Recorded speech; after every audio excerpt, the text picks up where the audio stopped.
If ever your life could be a true crime podcast episode, then this podcast is for you.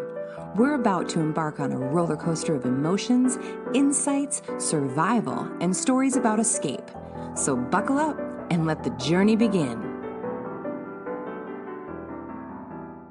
Hello, everybody, and welcome into the Escape Pod. It's a good day because we have a guest. We have a very special guest. Yes, absolutely. I'm Julie. I'm Charity. And with us is Chari. Hi, Chari. Hi. Tell the listeners hello, and how's your year starting off so far? Interesting. Oh. Nonetheless. Good, interesting? Yeah. Or, oh, good. Okay. Yeah, definitely interesting. You know, I have 3 boys, so it's definitely interesting.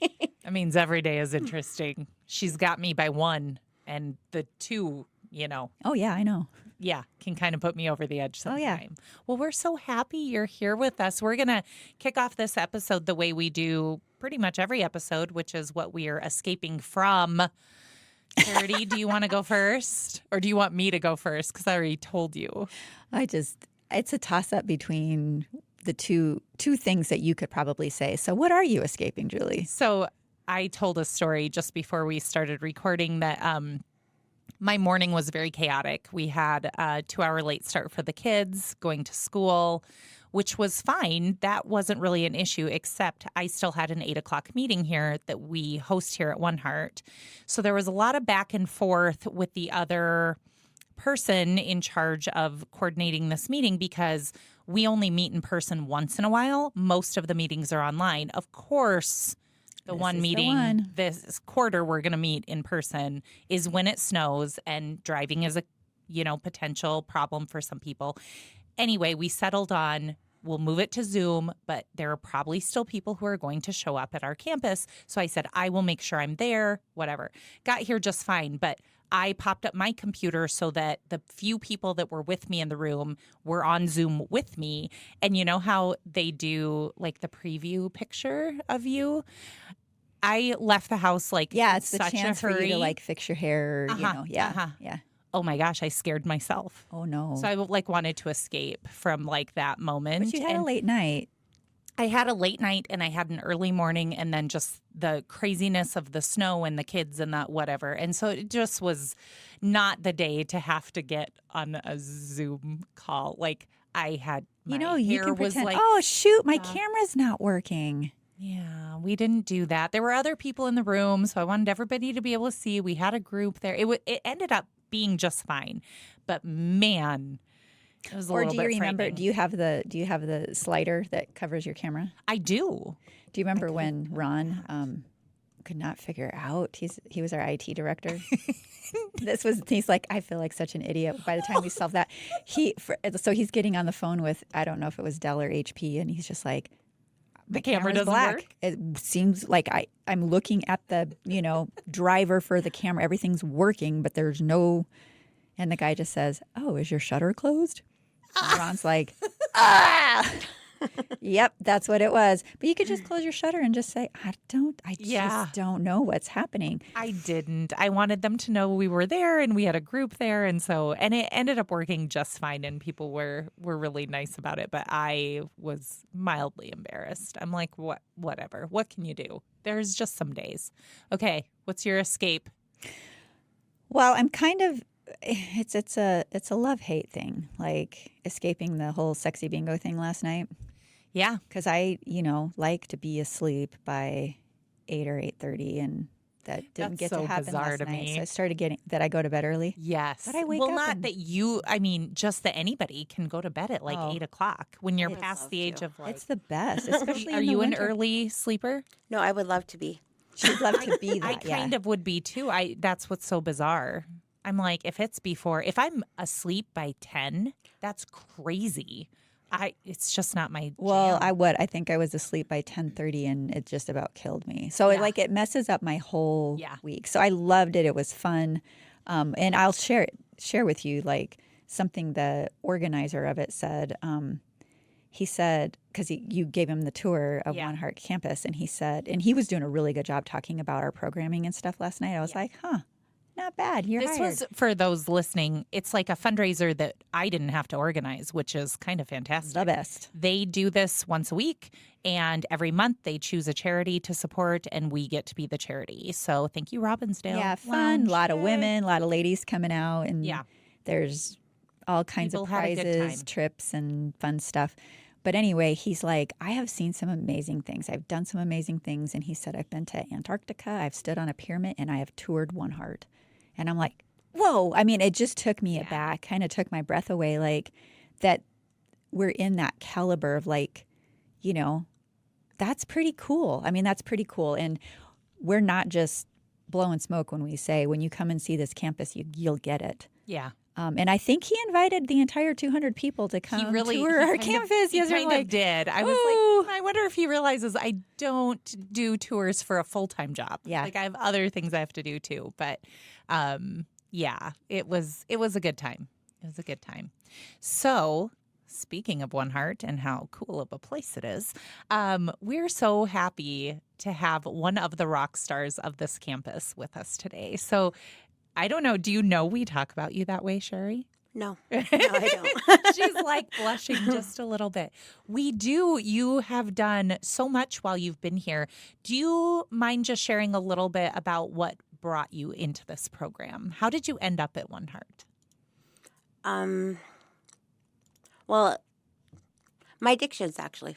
Yeah. More or less my addictions and me wanting to get away from them. To better myself, I guess is one way to say it. And I didn't want to lose my family. Yeah. And I had choices to make, and I made the choice that, being lost in my addiction or out there was just not going to cut it, because that losing my family was just 10 times more painful every time I thought about it, not even just the actual action of it. And I was just tired of it. I was tired of, that's not my life. I wasn't raised like that. I wasn't, that wasn't my dream. That wasn't, what I wanted. It wasn't a repeat. Like, I've lived a life of craziness as it is. But it came down to, I felt like, I was given a choice, a final choice. So you're not, no more one foot in one side of life and the other foot in the other side of life. I had to pick. And so I picked to live, I guess. Yeah. It was live or die, basically. And I ended up in treatment, and then I've learned about OneHeart.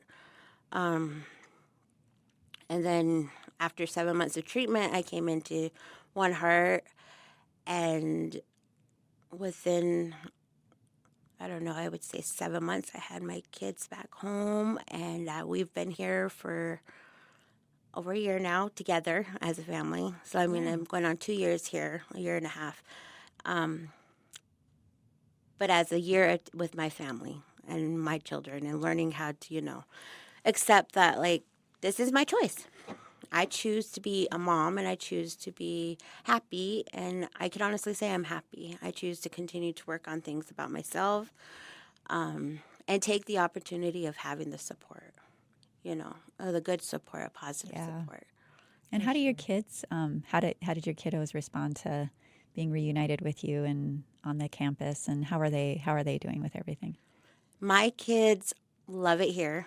The only thing that they disagree about is that they can't have a turtle. A pet turtle. I mean. And I mean, like, of all the pets to pick, they say that they want a pet turtle. That's kind of cool. Oh, you've got her thinking. She's you like, can see, could we make an exception? Yeah.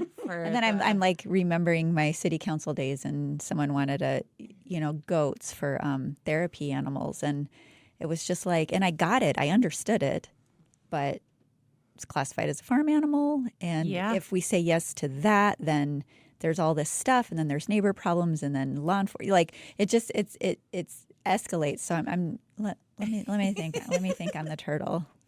Oh my gosh! I've never known a turtle to be problem, and then they don't escape, and if they do, they can't go very fast. I don't know. That's true.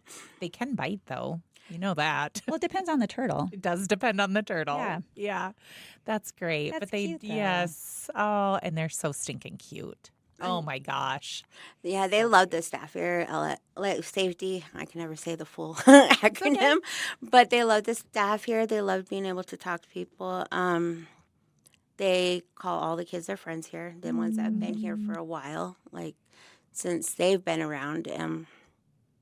They can just pick up a conversation and just go on with it. Yeah. Like last night, for instance, my 3-year-old, we were going outside and he had a ball and he ran into one of the other kids and then they started talking just randomly about this ball, and like his mom's trying to get him outside to go to the car, and I'm trying to get my kids to Yeah. the car, and they were just so cute about it, walking down the stairs and just being in that safety zone and knowing that was good for them. Like it was good. I just sat back and I let it happen a little bit. So, Yeah. I mean, it's cute. It is a little community over Yes. there.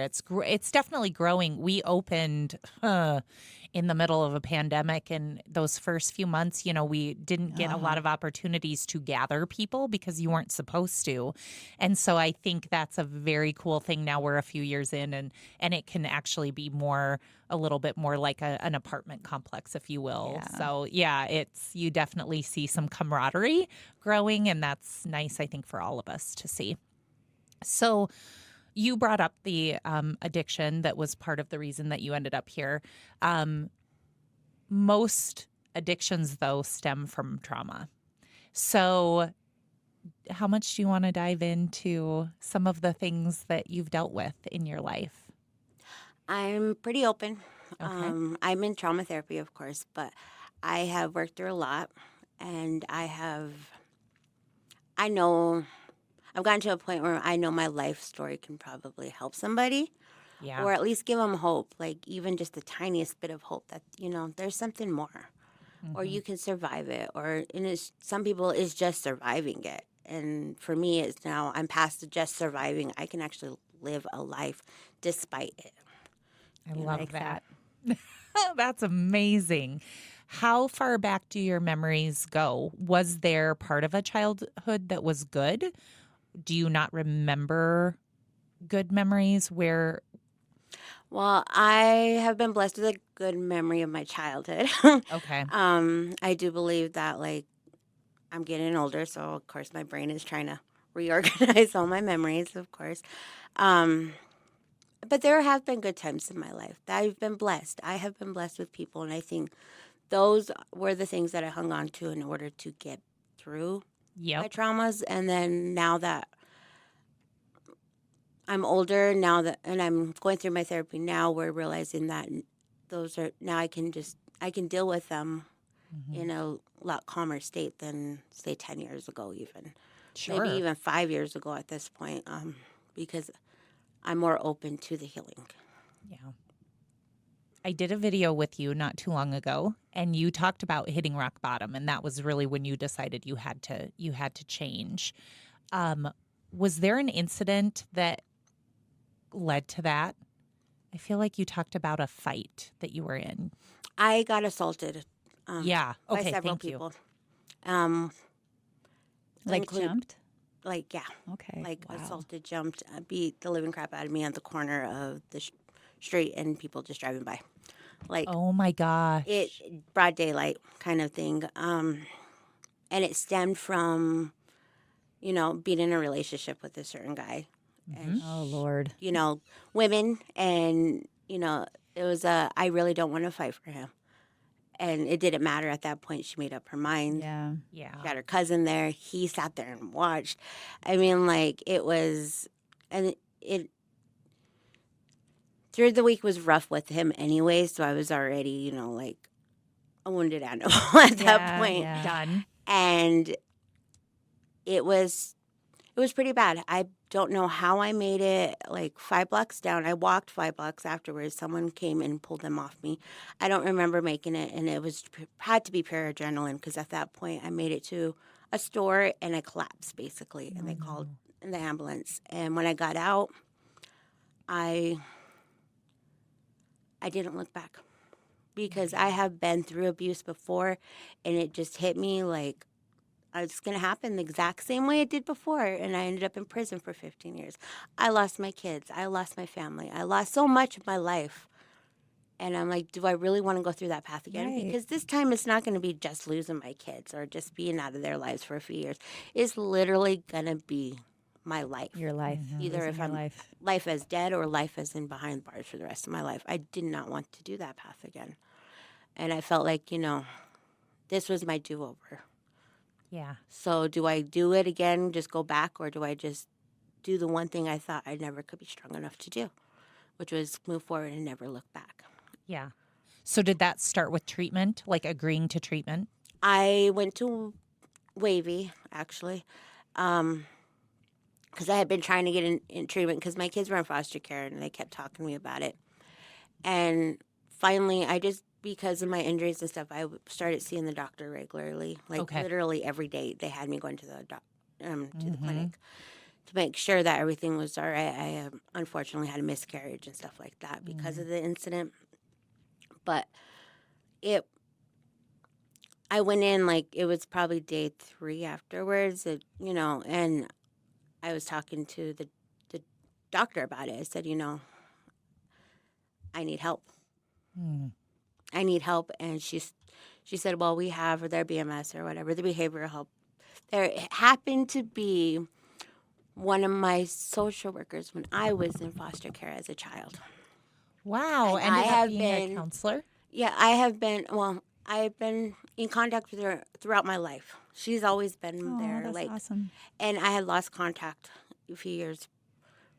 And so she walked in the room, and the first thing I could do was see her, and I just, my eyes lit up. I mean, her heart broke because of how I looked. I had black eyes. My face was swollen. All of this. You wouldn't recognize me. But she walked in, and I was like, I need help. And that day she called, and I was in treatment. Oh, wow. And that was the first step of my journey. And I don't know. It was because that was on a Friday. That Monday was my day to go in, and I just stuck to it. Like, things were coming up that morning, on Monday morning at that point, too, where I didn't think I was going to make it to where I needed to be. And I finally got a ride. And I was ready to walk up to, the treatment. That's how bad I wanted. But I got in the car, and I felt like, this is it. This is what I want. And I felt like I had, demons chasing me. And I was like, come on, let's go. Just hurry up. Just go. Get me up there. And they did. And I got in the doors, and I just felt like this intense relief of okay, I made the choice. I made my choice now. Yeah. And that's where it began. That's where my journey began with this. Yeah. So now, I mean, that's been a couple years ago now, right? That you ran to the treatment facility. Halloween, actually. Halloween. Okay. Then maybe there were demons chasing you. Right? Yeah. Okay. Halloween 2022. That was the day I walked into treatment, and I've been sober ever since. Oh, congratulations. That's amazing. That's amazing. Okay. So you did treatment, and after some time you got into OneHeart. Do you want to talk about your experience here and what all you've done since you've walked in our doors? Yeah, sure. Yeah, please do. Well, okay, so honestly, when I first got in, I got denied my first application. Okay. Um, I have nothing to do with the applications. No, I just want to point that out to you. No, in actuality, it was just because I went in and I talked to her, and it was one of my previous care coordinators. I've gone through a couple, obviously, but when I walked in, she said that she said that she felt like I wasn't quite sure what it is I wanted. Oh, okay. And so but she said, don't give up. Oh. And so I waited a month. That was 6 months out of being in treatment. So we waited a month, and then I came back. I did it again. I did it anyways. I was like, nope, this is where I'm going to be at that point. Because prior to OneHeart, I didn't know where I was going to go. I didn't know what I was going to do. I just knew I wanted my kids. That's all I knew, is that I want my kids. And that is the only thing that pushed me through all of that. I said, nope, I want my kids. I want my kids. I need my kids. My kids need to come home. And were you worried about your kids? I was actually on the verge of losing my rights to my kids. Oh, okay. When I lost my kids because of my addictions, Mm-hmm. because I lost my home, I lost like everything in 3 All weeks, of it, basically. yeah. 3 weeks. How That's old all were it they took. when that happened? One was 6 months, and the other one was 3. Okay. And I literally almost lost all my rights because I wasn't getting better. I was just, I lost, at that point, I just crashed and burned, and I swam in my rock bottom, and I didn't know how to get out of it, but then I did, I knew it was there, but I couldn't get myself to actually make that step. And so when I finally did it, that's what I mean is it was a big deal. Mm-hmm.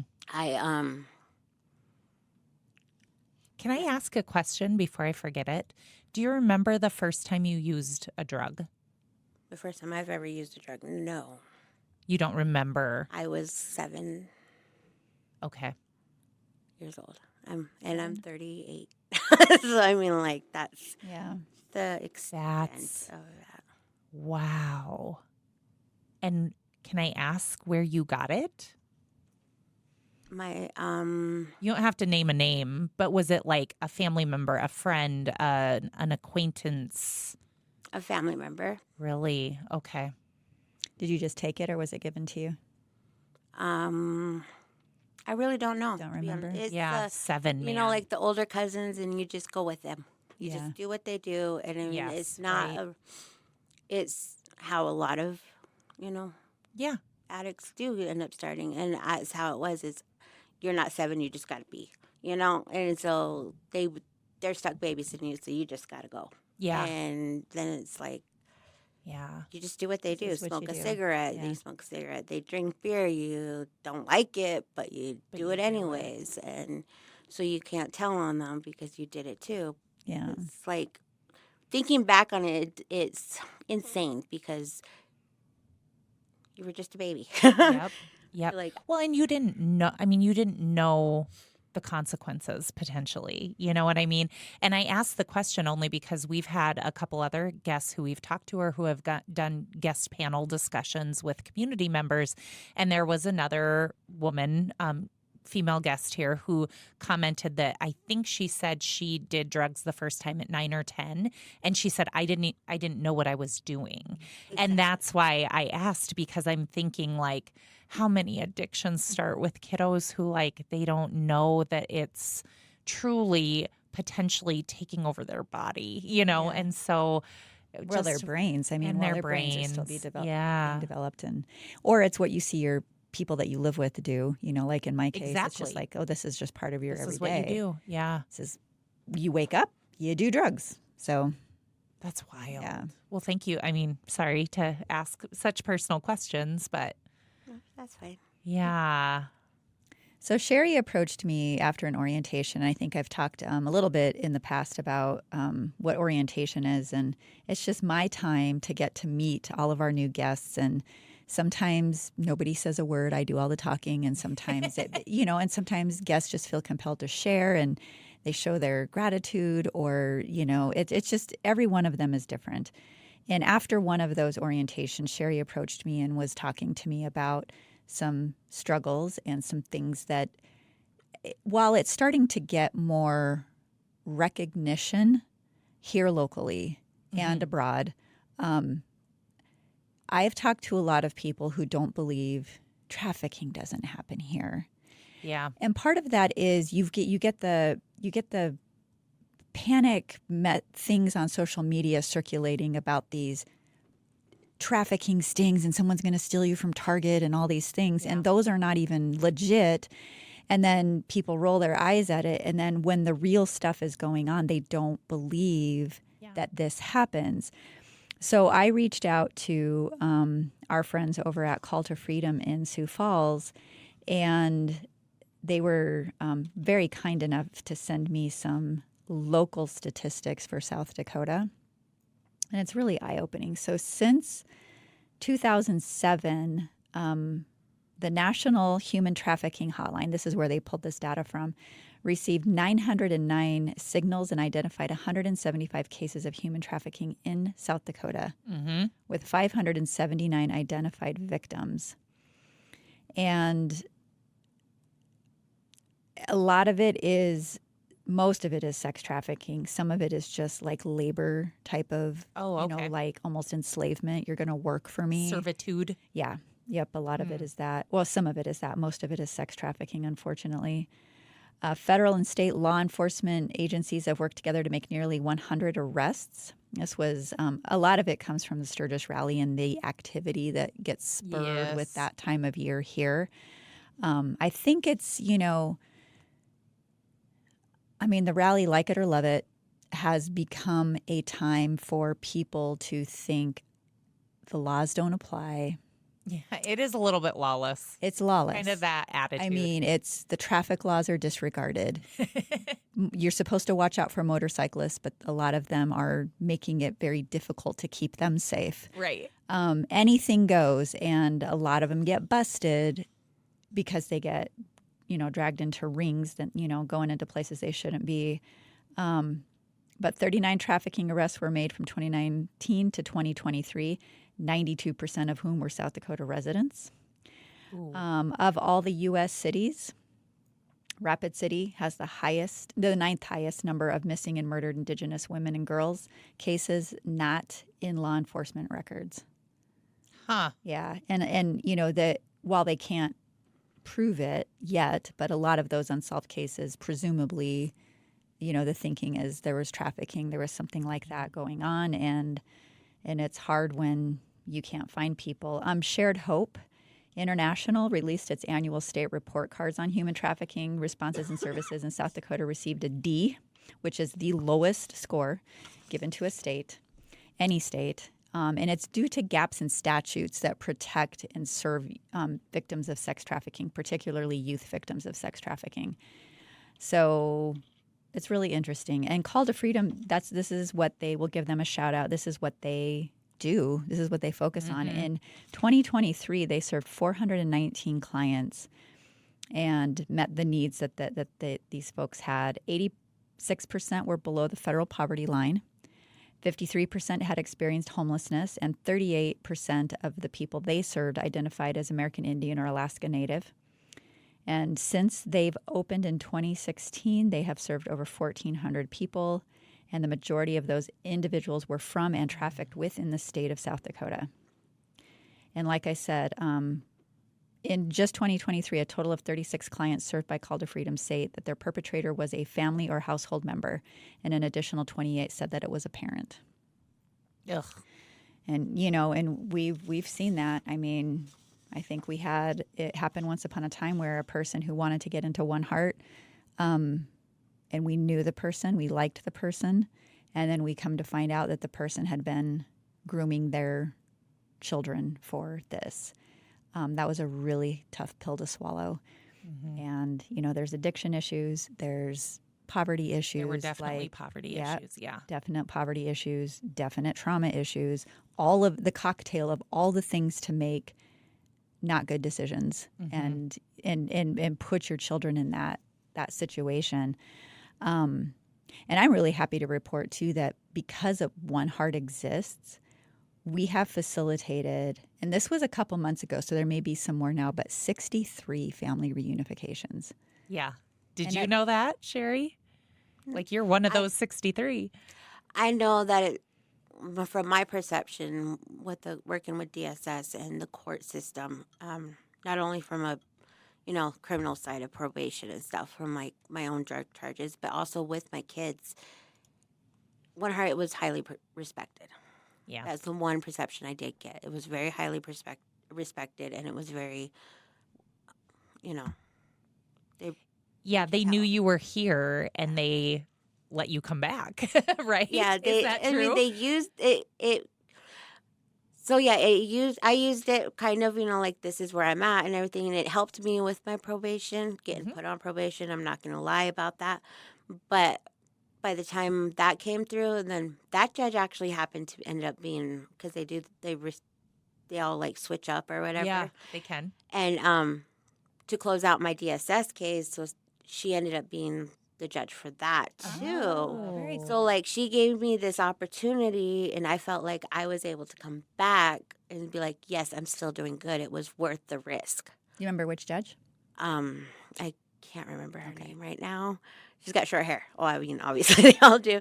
But no, like because they were ready to send me to prison the minute I walked into my court case for my drug charges, and she had no clue. Like she knew I was in treatment and stuff, but they had no clue what I was working on and everything. And when I walked in there, I laid it all out. I've been sober for a year. I'm doing this. I'm in OneHeart. I'm still doing my drug tests. I'm working on getting my kids back. I'm a step away from getting my kids back.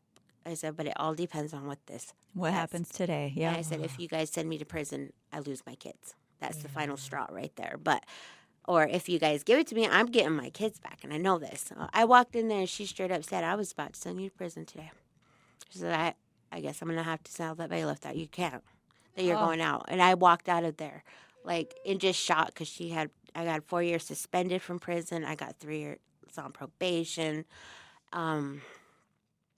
And said, and basically, I hope I'm not regretting this. And then, like 6 months later, I can walk in there, and I don't even think it was 6 months. I was thinking it's like closer to 4 or 5 months. I walk back in there and say, "Yep, I'm still in OneHeart. My kids are at home. My kids are doing great. I'm still sober. I am still working on things, and I finished my aftercare, and I'm, just like give her the whole."